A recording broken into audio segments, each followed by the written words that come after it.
নমস্কাৰ, মই দীপজ্যোতি বৰা। PM কেশনে বোকামাটি শিক্ষক এটি সুন্দৰ গীত অসমবাসীক উপহাৰ দিবৰ বাবে আগবাঢ়িছে। যিটো গীতত প্ৰকাশ পাইছে কিছু আৱেগ, কিছু সপোন আৰু কিছু প্ৰেমৰ স্তৱক। গীতটোত অভিনয় কৰিছে আমাৰ সকলোৱে প্ৰিয় অভিনেতা নৱদ্বীপ শইকীয়া, লগতে উদীয়মান অভিনেত্ৰী প্ৰেৰণা বৰদলৈ। যিটো গীতত গাঁৱলীয়াৰ ছবি এখন সুন্দৰ প্ৰকাশ পাইছে, এখন কৃষিজীৱী সমাজৰ এটা সুন্দৰ পৰিৱেশ তাত এই গীতটোত ফুটি উঠিছে। আমি নেদেখাই প্ৰায় হেৰাই গৈছে বুলি ক'ব লাগিব। গৰু গাড়ী, এই গৰু গাড়ীখন এই গীতটোত আমি দেখা পাম। এটা খুব সুন্দৰ ছবি এই বোকামাটি গীতটিত। আৰু এই গীতটি কণ্ঠদান কৰিছে আমাৰ সকলোৱে চিৰপৰিচিত কণ্ঠশিল্পী তৰালী শৰ্মা বাইদেৱে।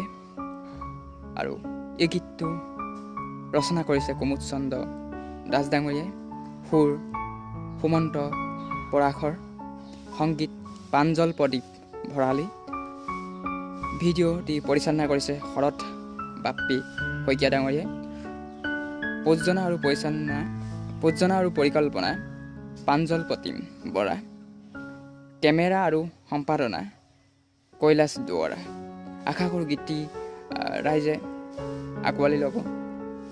আৰু এই গীতটিত জৰিয়তে আমি কৃষি ৰাইজ যথেষ্ট উৎসাহিত হৈছোঁ, কাৰণ গীতটিত কৃষকৰ সপোন আৰু আশাবিলাক ফুটি উঠিছে।